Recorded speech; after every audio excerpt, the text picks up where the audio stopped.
ఫైనల్గా తమిళనాడు రాజకీయాలు టెన్షన్ ఒక కొలిక్కొచ్చని చెప్పాలి.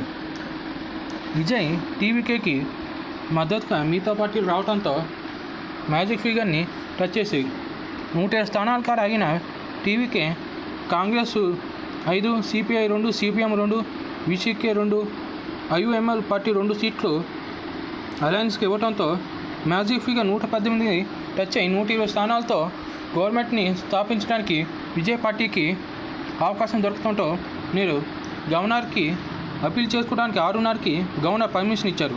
ప్రస్తుతం గవర్నర్ గారికి విజయ్ తన మద్దతుదారులతో కలిసి అతను గెలిచిన ఎమ్మెల్యేలతో కలిసి తన గవర్నమెంట్కి ఫార్మేషన్కి అనుమతి ఇవ్వాలని కోరుకుంటూ లేఖని అందజేయబోతున్నారు.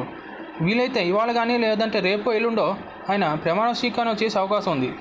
ఇది విజయ్కి దక్కిన గౌరవం, ఆయన సాధించిన విజయం అని చెప్పాలి. మరి ఆయన పరిపాలన ఎలా ఉంటుందో రాను చూడాలి. ప్రస్తుతానికైతే ఆయన గవర్నమెంట్ ఫామ్ చేయడానికి కావాల్సినంత బలం వచ్చిందని చెప్పచ్చు.